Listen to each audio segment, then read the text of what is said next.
دوستو آج کی اردو ڈکشنری میں آپ کے ساتھ شیئر کر رہی ہوں 2 الفاظ جو بنے ہیں لفظ عین سے، جس کا مطلب ہوتا ہے آنکھ۔ تو پہلا ہے عین الکمال اور دوسرا ہے نور عین۔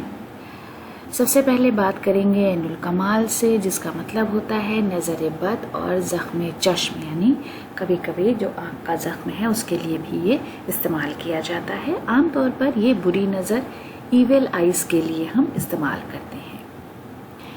جملے میں اس طرح استعمال کریں گے عین الکمال سے خدا سب کو محفوظ رکھے، یعنی بری نظر سے خدا سب کو بچائے۔ نواب سید حاکم احمد بدایونی کا شعر ہے، میرا نصیب کی جب چین کی گھڑی آئے، نگاہ دوست بھی عین الکمال بن کے رہے۔ اس کے بعد لفظ نور عین، جس کا مطلب ہے، نور کا مطلب ہے روشنی، عین کا مطلب ہے آنکھ، تو آنکھ کی روشنی۔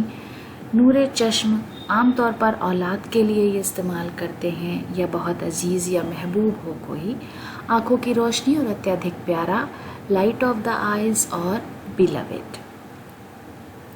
اولاد اپنے ماں باپ کی ہمیشہ نور عین رہتی ہے، یعنی اولاد ہمیشہ سے ماں باپ کی سب سے زیادہ عزیز رہتی ہے۔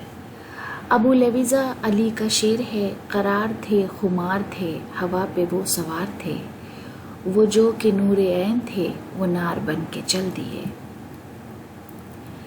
تو دوستو آج کی اردو ڈکشنری کے لیے یہ ہماری چھوٹی سی پیشکش تھی۔ اگلی ویڈیو میں آپ سے پھر ملاقات ہوگی۔ بہت بہت شکریہ۔